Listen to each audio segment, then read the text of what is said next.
Russia's invasion of Ukraine has rocked Europe. Some people are asking, where could be next? Russia has always been interested in Moldova. Moldova could be a prime target for Putin's next move, but could we actually see a war? Protests, disinformation, destabilisation. Three parts of a hybrid war currently happening in Moldova. Politicians in the country say Russia is targeting them because the government is pro-EU and leans towards NATO. Massive demonstrations like this pro-government one show it is a popular sentiment, and the West has responded, offering support to the country at this summit in Moldova itself, attended by European leaders. And my message to the people of Moldova is that we stand by you.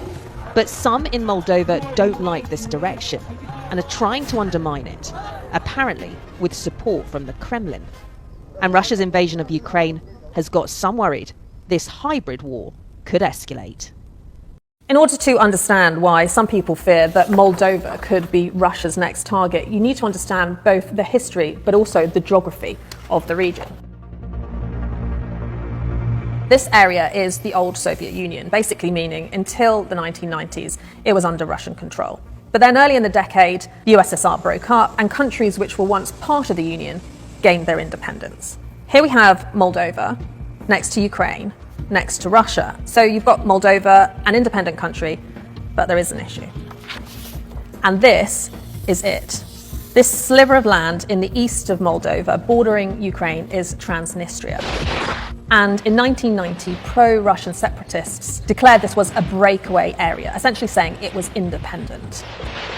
A conflict broke out with Moldova fighting Transnistria's forces, which were backed by Russia. And this wasn't a small fight. Hundreds of people died. Eventually it ended in a ceasefire, but from that point, the issue of Transnistria's autonomy has been a tricky one, because essentially it's in limbo. It's technically part of Moldova, but then Moldova's government doesn't have any control here. And then on the other hand, you have Russia, which has a huge amount of cultural and political influence, as well as a significant military presence, which is something we're going to come back to.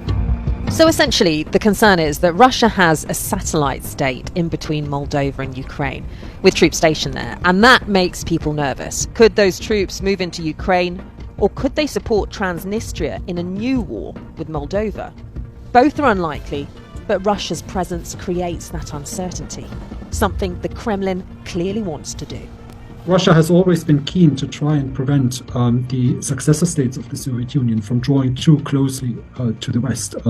So having a base for its troops in Moldova has always given Russia an opportunity to sort of exercise some pressure on Moldova. If the situation sounds familiar, it's because we've been here before. This is Crimea, an area of Ukraine annexed by Russia in 2014. While the seizure has its roots in the long history of the former Soviet states, President Putin took advantage of a destabilised government and street protests to make his move. Then, in February 2022, Putin sent in troops again, claiming Ukraine needed to be denazified. The situation here in Moldova is eerily similar to pre-war Ukraine. Both are former Soviet republics leaning towards the West. Both have eastern flanks controlled by Russian proxies. And Moscow's accused of meddling in politics and trying to spread discontent. Over the last year, this has become a common sight. These are anti-government protests challenging the pro-Western president, Maya Sandu. Sandu wants to join the EU. And while Moldova's traditionally neutral, the war in Ukraine has led to some new soul-searching about joining NATO. While not everyone's happy about this, Russia's been accused of stoking the anger. For example, the cost of living and a major energy crisis are huge factors in these protests. Moldova is one of the poorest countries in Europe, and since the war in Ukraine, things have got tougher. Russia is a major supplier of gas, but in the last year it's slashed deliveries, pushing up prices. So all of this has created quite a lot of public resentment, public worry about the situation. And Russia has quite cleverly and strategically tried to exploit that. The Moldovan government also claimed to have uncovered a Russian-backed plot to overthrow it. In fact, at this protest in March 2023, Moldovan authorities arrested 7 men with Russian ties. It's alleged they were paid by Moscow to stir up unrest. The Kremlin's rejected the accusations. The protest was organised by the Shaw Party, a small political party funded by exiled oligarch Ilan Shaw. He's pro-Russian and has been accused of helping the Kremlin to sow discord. No one country is supporting those protests. Those protests are supported by the will of the people to change something in their lives and in the life of our country. In June 2023, a few months after this interview, the Moldovan Constitutional Court banned the Shaw Party, saying it was unconstitutional. But a different kind of war is already happening here, one involving social media and interference. So I can show you something very interesting. This is a local politician, a member of the parliament, who's sharing actually fake news. I spoke to analysts at Watchdog MD who are monitoring how much Russian interference is happening online. They say it's increased tenfold in the last year. It's pretty worrying to see that these messages, they are very similar to what we saw and we are seeing in Ukraine. We are not under siege like the Ukrainians are, but we are feeling the pressure even from here, from Chisinau. So is that serious? Unfortunately, even in February last year, nobody was feeling that the reports on Russia attacking Ukraine were real, and they turn out to be scary accurate. Right now, what we are seeing is a situation that is still manageable, but can go either way. It's claimed the spread of disinformation online and stirring up unrest is part of a hybrid war. But why is Moscow allegedly doing this? The majority of Moldovans want to move closer to Europe. And that's obviously something that Russia is trying to subvert, trying to prevent. And it's using these sort of hybrid warfare means to accomplish that. Moscow can then say, well, look, it's a pro-European government, and see how that government has run the country into the ground, which obviously is false. On top of that, we also shouldn't underestimate that there is quite a lot of genuine pro-Russian sentiment. Russian is the second most spoken language in Moldova, and before the war, the country regularly showed Russian TV channels. People seem to lean towards Russia more than the US, with recent polling showing just over a third of Moldovans have confidence in Vladimir Putin, while 26.6% have confidence in the US President Joe Biden.